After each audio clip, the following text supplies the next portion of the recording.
So this is an ice processing centre in the Chicago suburbs, which we've been told is like one of the central nodes of operation, I guess, for increased ice activity in the city. This is becoming a regular protest action where people are trying to block the vans holding people who have been apprehended by ICE from being transferred and eventually deported. I mean, they're dressed like they're going into combat in a war zone. Why are you wearing a mask? Kat Abughazaleh has been on the front lines here for weeks. She's also running for Congress. I feel like Democratic leadership specifically has just kind of missed the moment. Feels like they're working from a playbook that's not in 2025, and our neighbors are being kidnapped, and they're being held for days or weeks at a time. These are human rights violations, and what ICE is doing is they're operating as a secret police.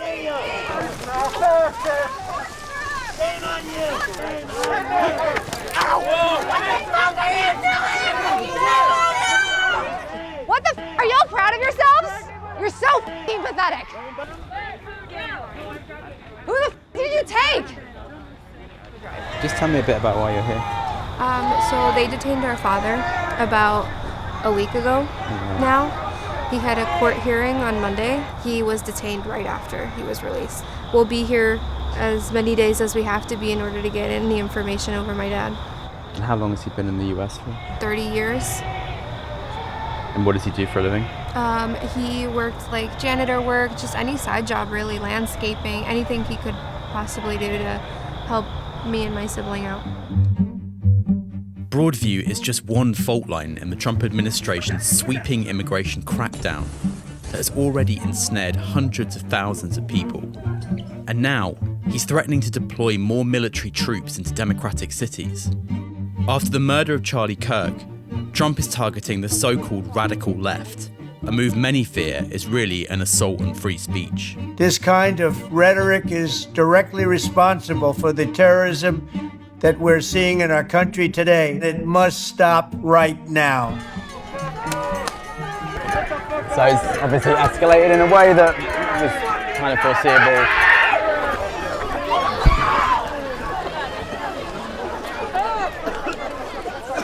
It's a lot of tear gas for like a small crowd. Yeah, I got tear gas. They hit us with the car. They shot me a bunch in the leg with the pepper balls. What fucking country do we live in? Is that the first time you've ever had tear gas? Yes. It was a burning sensation. It was scary, but we're still here. We're still fighting. This is America! Fuck your secret police! Yeah! Fuck you! A few miles away, on the outskirts of the county, Charlie Kirk founded his right-wing youth group Turning Point USA back in 2012.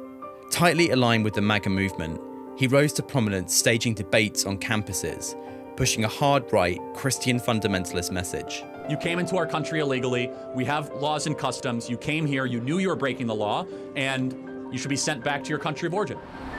This is actually the building where Kirk founded Turning Point, quite a large shrine in the aftermath of his death. How are you feeling about what happened? It doesn't surprise me in the world that we live in. A kind of horrific video. I've made myself watch it at least 100 times because 100 times? Yeah, because we must never look away. Watching a video like that 100 times, like a lot. It's so violent. It's just my nature. I like to learn from things and watching the video. I'm also analyzing the video. Where did the shot come from? How did it go down?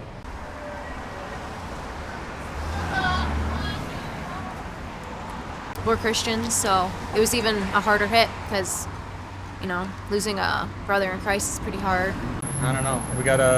We have to come together. I don't think we're going to come together. I think it's always going to be like this, unfortunately. The algorithm, the elites have designed this algorithm, you know, to basically just make us fight really well. I think he's a modern day martyr. And sometimes it takes the darkest dark to bring the greatest good that we're ever going to see. And I truly think he was the vessel for that. Does that kind of span politics as well? I think there are sort of concerns that it may also lead to a crackdown on freedom of speech and that sort of thing.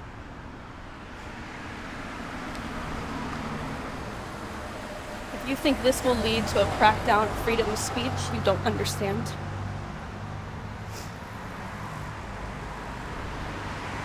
I'm practicing free speech right now. Hear me.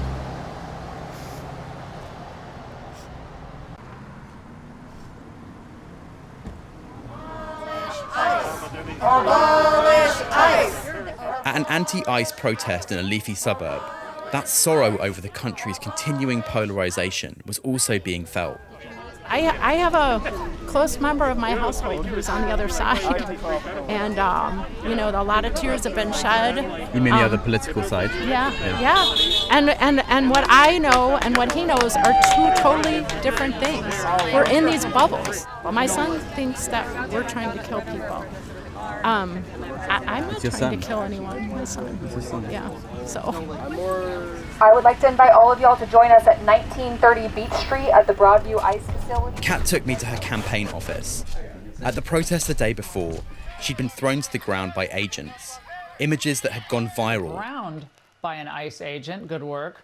And republished by the Department of Homeland Security, who effectively accused her of siding with criminal cartels. I just wonder how it felt when you saw that then. I mean, that's like an official arm of the US government, effectively kind of calling your actions out to the world. I mean, it's scary, especially with this administration. You don't really have a precedent in American politics until very recently of the government calling out individual actions, especially individual peaceful actions from official government accounts. This is the president's secret police, and it is not being divisive to say a secret police should not operate in the United States of America. It is not divisive to insist that human rights must be respected. It is not divisive to say that our laws that say we cannot violate people's basic human dignity, that they should be respected. That is not pushing the country apart. Still, there are people who will watch what happened yesterday at this protest, probably people who live in this constituency, in this district, who supported what happened, who supported the response that ICE did on the ground there. I wonder how you think you can best represent people like that in Washington who may profoundly disagree with you still. I don't think representation means catering to every single person. What representation means to me is I will stand for what is right. I will stand for protecting people. But no matter what your political ideas are, if you contact my constituent services office and say that your social security check is missing or that your uncle was arrested and you don't know where he is, we will help you. It also means protecting as many people as possible. And if someone disagrees with that, they don't have to vote for me. But that's what I'm going to do. Representation isn't appeasement, is that what you're saying? Representation isn't appeasement. So we've heard that since ICE have kind of expanded its presence in the city under Trump's second presidency, there's been a number of community groups that are kind of pushing back on their own terms, setting up effectively kind of neighbourhood watch groups. So we're going to meet one guy who's letting us in to see how they work. Yeah, it's here. Yeah.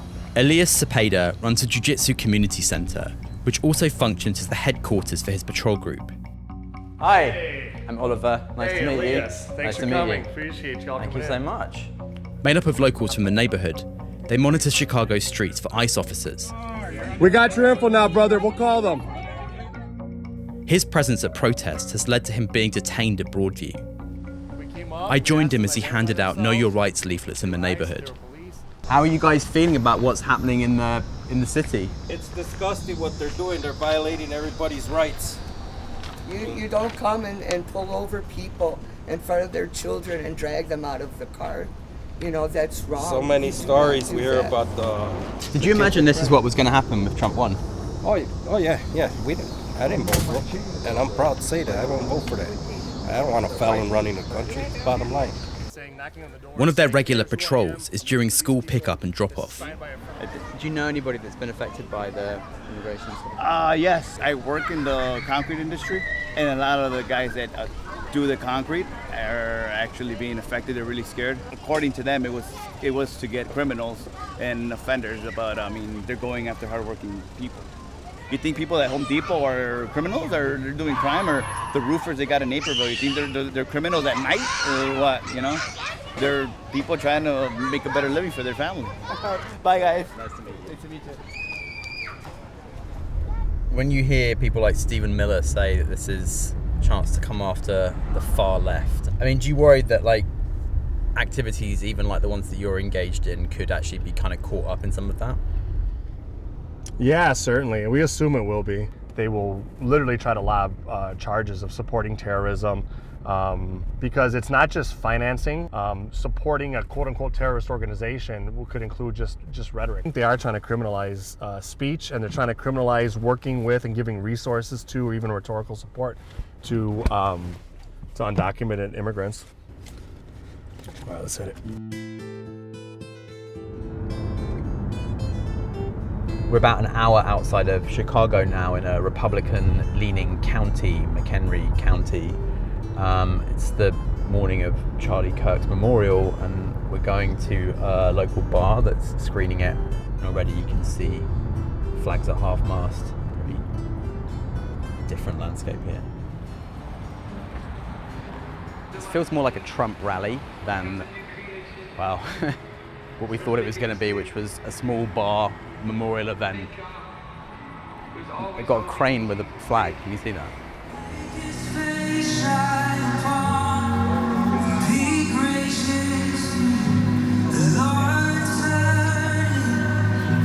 We know that as one has fallen, millions and millions are rising up. We are truly a giant who has been woken from his sleep.